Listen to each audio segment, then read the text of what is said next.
Hi everyone, welcome back to the channel on the college process. Once again, my name is Ed from Principia Prep, and today we're going to be going over step parents, foster parents, and guardians and their roles in the financial aid process. But before we begin, if you are new to the college process and you're looking for additional information, please hit the subscription button down below. It will notify you when new videos come out. As well as if you guys have any questions, please leave them down below in the comment section. Every Friday going forward, I will be answering your questions in video format and putting the answers to your questions in more detailed format here back on the YouTube channel. So every Friday, if you jump back on, I'll be answering your questions in video format. That way, every Friday you have a detailed answer to any questions you guys leave down below in any of the videos here on the channel. As well as we are still running and will be continuing running, hopefully every year, the James Russo Memorial Scholarship.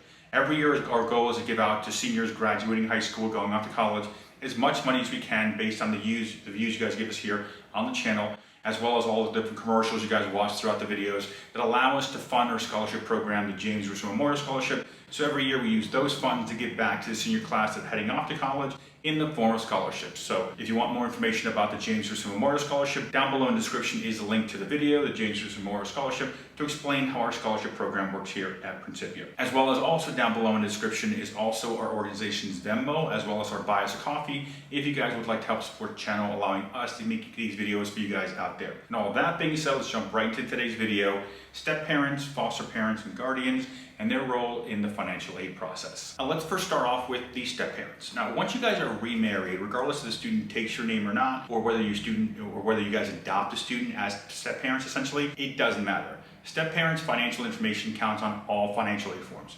Whether you're talking about the standard FAFSA form, which is required by every college, or whether you're talking about the CSS profile or even state form, they're all going to ask for the step parents' income and asset information, unfortunately. So talking about the forms again, if the school that your students are looking at are only asking for the FAFSA form, then the FAFSA form for the step parents can ask for their income, as well as their assets outside of retirement and any secondary properties they own, because on the FAFSA, they do not count retirement assets, 401k, 403b, IRAs, Roth. They also do not count primary home. These things will not be consideration for the step parent. However, stocks, bonds, mutual funds, investments essentially, and cash outside retirement will count on the FAFSA, and so will secondary properties, i.e. rentals or additional property you have in addition to the primary home. And for step parents as well, if the college requires a CSS profile form, then essentially what will happen is there'll be multiple parents' finances counted here. Because the CSS profile, the way it works for many colleges, they require the CSS profile.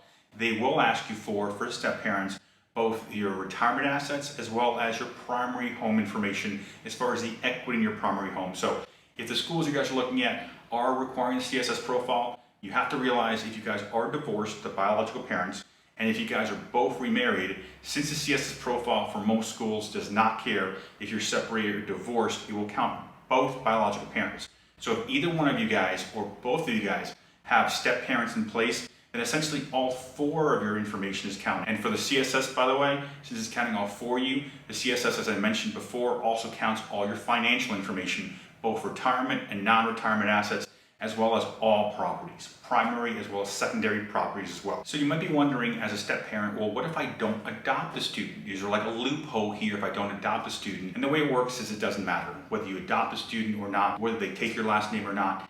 Unfortunately, it's irrelevant. The moment you guys get remarried, i.e. the step parent becomes the parent in any format on any tax, let's call it, or under being the fact that you guys are married, your stuff counts immediately. So you might want to consider, if you guys are in the process of looking to get remarried, you might want to consider delaying getting married for the fact that it might have a negative effect on the financial aid capability or access to financial aid. Now, you may also want to look at it from a different perspective, because in some cases, believe it or not, getting remarried and bringing a step parent into the mix might actually be beneficial for you guys, believe it or not. And here essentially is where the silver lining, in a sense, kind of comes into play. If you guys are getting remarried, in certain cases, it may be beneficial because of this fact. Let's say that both parents are coming into the marriage and each one of you have your own children. Let's say that each one of you have children going to college at the same time or overlapping in college at the same time. This can actually be beneficial for you guys, because in the world of college, when you have multiple students going into school at the same time, it will lower your expected family contribution. Typically, it'll cut it in half. So let's just say, as an example, you have two parents, each one of their students are going off to college. This may lower the expected family contribution combined for you guys to a level where you might actually be able to get more financial assistance. Or in some cases, if you have one parent who's making very little income or no income coming into the marriage, the reality is having that extra dependent, that extra person, especially if they're bringing an extra child, which means two dependents essentially in the world of financial aid, that will also lower your expected family contribution or the amount they expect you guys to be able to pay towards college, which then obviously increases the opportunities for financial aid eligibility. So in some cases, getting remarried is a benefit. Now the way to kind of figure it out, does it help us, does it not help us? Very simple. Do the school's net price calculators.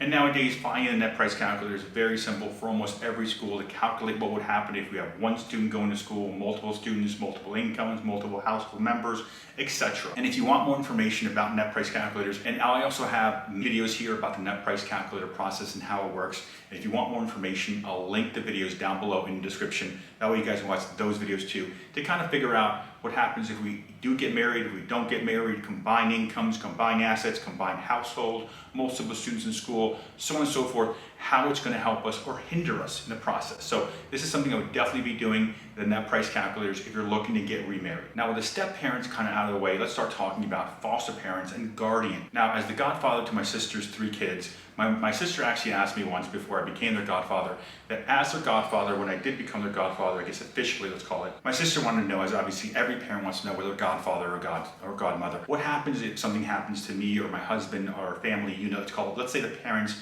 for some reason are gone, unfortunately.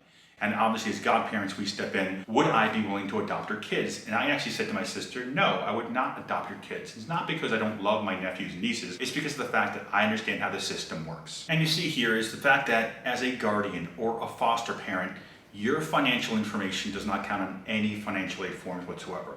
Not the FAFSA, not the CSS, nothing in between. The only stuff that counts as far as people caring for the children are the biological parents or step parents or adopted parents. So foster parents, guardians, so on and so forth, your financial information does not count at all.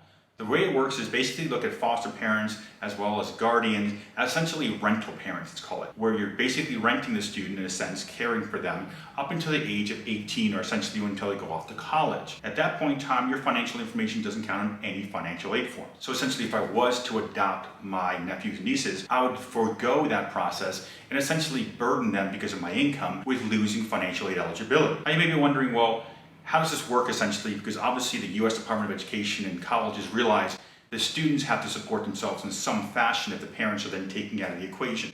And it is true. The way it works is essentially after you fill out all the financial aid forms and you indicate the student is independent and there is no parent in place to help out, what will happen is at some point in time, the college will contact the student and ask for additional paperwork, typically known as in-kind support verification or in-kind support documentation, indicating essentially how are you supporting yourself. How are you paying for rent, or the mortgage, or food, or clothes, or shelter, or electricity, etc. Now, even if the school does ask, and almost every school, by the way, will ask, at some point in time for in-kind support documentation showing how support is being given to the student to be able to live, essentially, even if you're asked to provide documentation about how they're supporting themselves, or you are supporting the student, essentially helping them, it will not be used against you for national aid consideration. And typically being an independent student, most of the time, most teenagers do not have any income or any significant income to allow them to lose financial aid eligibility. So essentially being out of the equation, even if you're the guardian or the foster parent, provides a lot of opportunity for the student to receive a ton of financial aid assistance, state-wise, federal-wise, and even institutional-wise, from the college. Now, if you guys have any questions on this topic, very simple. Once again, every Friday going forward, if you guys leave any questions on this video down below, I will be answering all your questions in video format and putting it back here on YouTube. As well as if you guys do enjoy today's video, please leave us a like. It does help the channel. And as well as that, on the screen here, you see my contact information.